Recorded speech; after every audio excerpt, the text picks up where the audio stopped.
The man wanted to commit suicide in the prison. He poured the rice into the soup and walked straight up to the Iron King. The Iron King laughed. Big energy, like he owned the place. Nobody had ever dared to do that to him. The Iron King hesitated, clearly annoyed but trying to flex. The man grabbed the rice plate and smashed it into the Iron King. The Iron King lost it, full on rage. He snatched up a pair of chopsticks like they were a weapon and looked ready to end the man's life. The man's anger was so intense the Iron King moved to strike back. But when he actually saw the man up close, it escalated, and suddenly the man landed a punch. The man hadn't even pictured that punch. Total plot twist. He actually knocked the Iron King over. So that first attempt to die by provoking the boss failed spectacularly.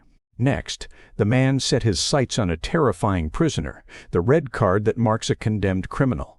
That condemned criminal turns out to be a notorious pervert, murderer, someone even the elite police won't mess with. The man zeroed in on the murderer, trying to bait him into killing him. He started harassing the murderer's family, getting in his face and shoving him a few times. The plan worked. The murderer got pissed. The man pulled out a knife. With a desperate shaking hand, he pressed it to the murderer's neck and dared him to do it. Kill him fast. But the murderer just couldn't pull the trigger on this twisted request. You don't like being punished? I'll take you down. Before anything else could happen, the men were swarmed by police.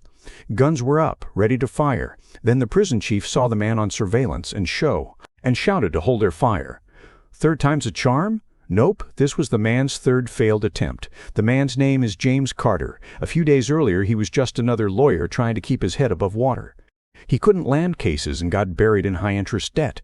Then the police chief slid into his life with an offer. Take a wild case that's been blowing up across the country and follow their plan, and he could become the most famous lawyer around. No cap, it was the chance of a lifetime.